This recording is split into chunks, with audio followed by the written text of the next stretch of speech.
অর্থাৎ বাংলাদেশে যদি 4 কোটি পরিবার থাকে সেই 4 কোটি ফ্যামিলি কার্ডে যাবে। ইন্টারেস্টিং, তাই না? যার দরকার নাই উনি ফিরিয়ে দিবেন। আমার কাছে কিন্তু এটা মনে হয়েছে যে তারেক সাহেব এটা একদম পিওর। এটা হচ্ছে যে নারীদের ভোট টানার জন্য, ভোট নেয়ার জন্য একটা একটা একটা টোপ, যে যাতে নারীরা এই ভোট দিতে উৎসাহিত হন, যে বিএনপি ক্ষমতায় আসলেই বুঝি তারা একটা ফ্যামিলি কার্ড পাবেন, সেই ফ্যামিলি কার্ড দেওয়া আসলে তারা চাইলেই 2,000-2,500 টাকা করে প্রতি মাসে পাবেন, এবং 2,000-2,500 টাকা প্রতি মাসে পেলে সেটা দিয়ে তারা একটা ছোটখাটো সঞ্চয় করতে পারবেন এবং যা করতে পারবেন, যেটা তারেক রহমান সাহেবের কথা শুনলাম। যে ভাই আসেন আমরা একটা নর্মাল যোগ বিয়োগ করি। যোগ বিয়োগ হচ্ছে যে ধরেন আপনি 2,000 টাকা করে দিবেন, আমি প্রথমে ধরে নিই আপনি 1 কোটি পরিবারকে দিবেন।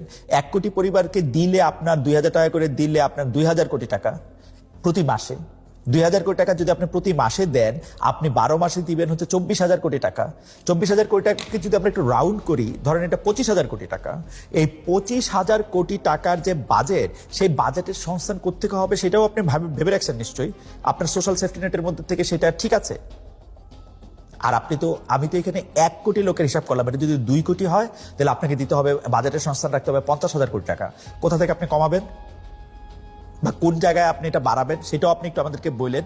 সবাই আমাকে ভোট দেন, ভোট দিলেই সরকারের পক্ষ থেকে আপনারা প্রতি মাসে 2-2.5 হাজার টাকা করে পাবেন, এবং সরকারি টাকা দিয়ে, মানে এই টাকাটা কিন্তু আপনার না, এই টাকাটা সরকারের।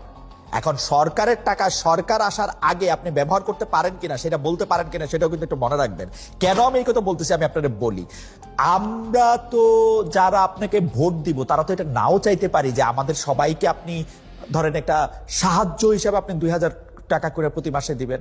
আমরা তো কর্মসংস্থানের দিকে আমাদের জরুরিটা বেশি মনে করতে পারি। আমরা তো মনে করতে পারি যে এই ফ্যামিলি কার্ডের থেকে আমাদের চাকরি পাওয়া, আমাদের নিজের পায়ে দাঁড়ানোটা খুব বেশি দরকার। পৃথিবীর যেসব দেশে এইসব সোশ্যাল সেফটি নেটের মাধ্যমে অনেক বেশি এই নিম্নবর্গের মানুষদেরকে সরাসরি টাকা সাহায্য করেছে, তাদের কি সফলতা আমরা অনেক বেশি দেখি।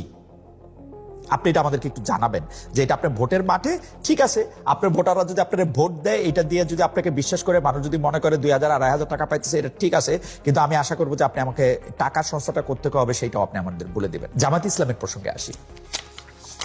জামায়াতে ইসলামী মানে জামায়াতে ইসলামী যে আমির ডক্টর শফিকুর রহমান উনি বলছেন যে জামায়াতের আমির পদে নারী সম্ভব নয়। তো এই কথাটা কি আপনারা নতুন শুনলেন? জামায়াতের আমির পদে তো নারী সম্ভবই না। জামায়াতের আমির পদে নারী যদি সম্ভব হতো, তো জামায়াতের নারী পদে আমির যে সম্ভব সেটা আপনি আগে শুনতেন। এইবারের নির্বাচনে যে জামায়াত থেকে